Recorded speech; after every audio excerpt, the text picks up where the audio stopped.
Épisode 3 de Seul au Japon, les poumons verts. Alors, l'expression des poumons verts n'est pas de moi, je l'ai récupérée sur le site Kampai.fr. Je vous mettrai le lien dans la description.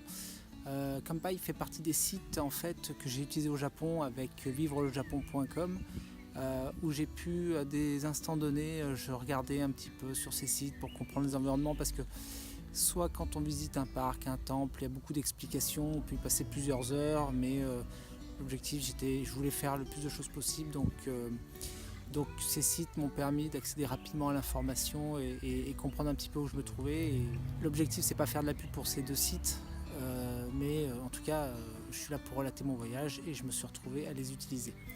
Dans mon voyage au Japon, je cherchais aussi de la tranquillité, du calme, et c'est exactement ce que j'ai trouvé dans les parcs. C'était vraiment extrêmement agréable. Donc j'ai voulu profiter de mon arrivée à Shinjuku pour aller voir le parc Gyoen, dans lequel les cerisiers en fleurs sont les plus beaux à regarder, donc comme sa période. On peut voir voilà. Et sauf qu'en fait, pas de bol. Là, c'est marqué que ça ferme à 16h et c'est 16h30, donc j'essaierai demain. Tentative numéro 2, c'est le matin, il flotte un tout petit peu, j'ai toujours pas de chapeau, mais je vais aller voir les cerisiers en fleurs.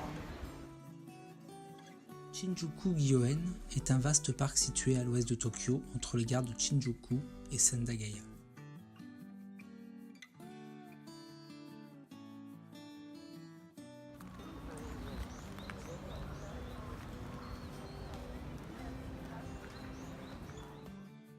Il se compose de 3 jardins de style japonais, anglais et français.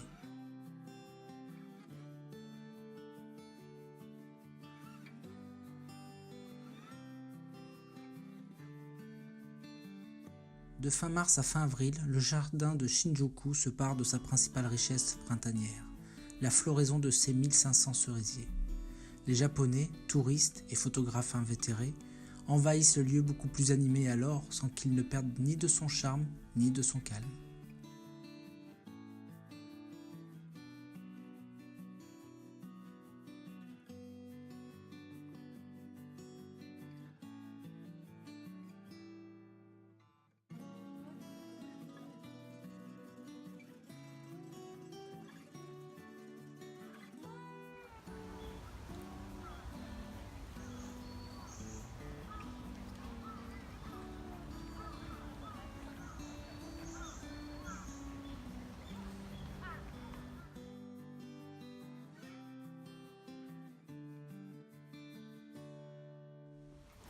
Quelques jours plus tard, je me retrouvais à Kyoto, au bord d'un lac miroir nommé le Kyoyochi, aux abords du Ryoanji, temple bouddhiste que nous découvrirons dans une prochaine vidéo.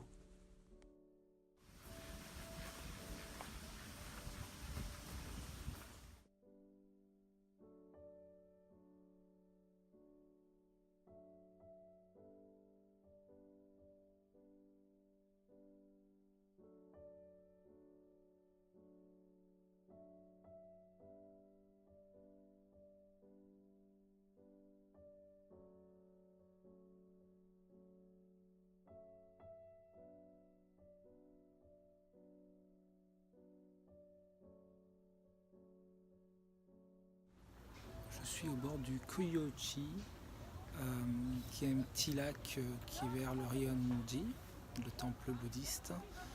Pour 300 yens, on peut visiter un parc jusqu'au temple. C'est très très calme.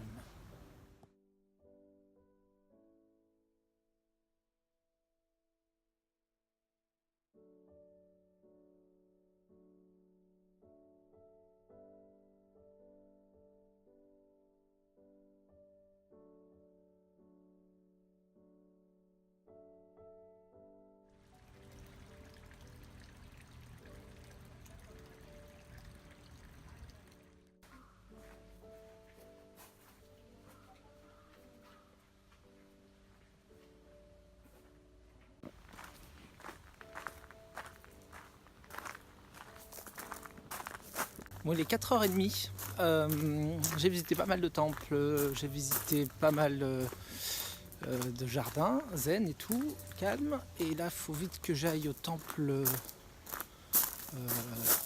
comment? Oh putain, je suis un boulet. Attendez. Bon, il est 4h30, j'ai visité pas mal de jardins, de parcs, de temples et tout. Il me reste plus que le pavillon d'or à aller voir et il faut que je me dépêche avant qu'il fasse nuit.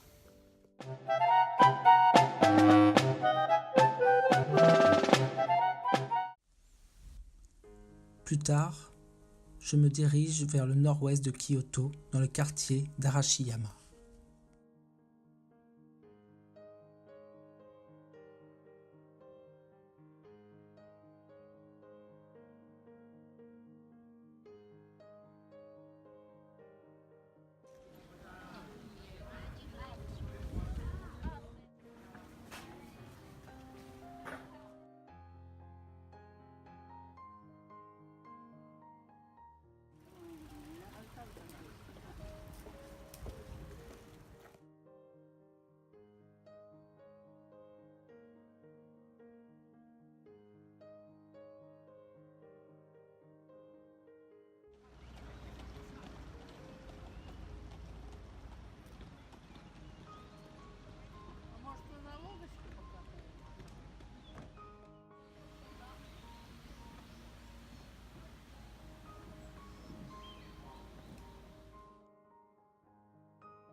La bambouserie d'Arashiyama a une popularité telle qu'elle dépasse les frontières du Japon.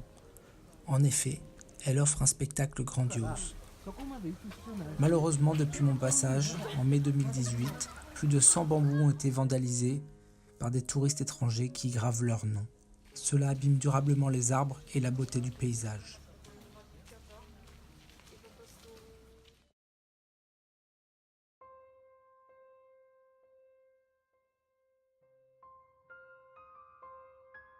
Dernière étape, et non des moindres, l'immense parc du palais impérial de Kyoto.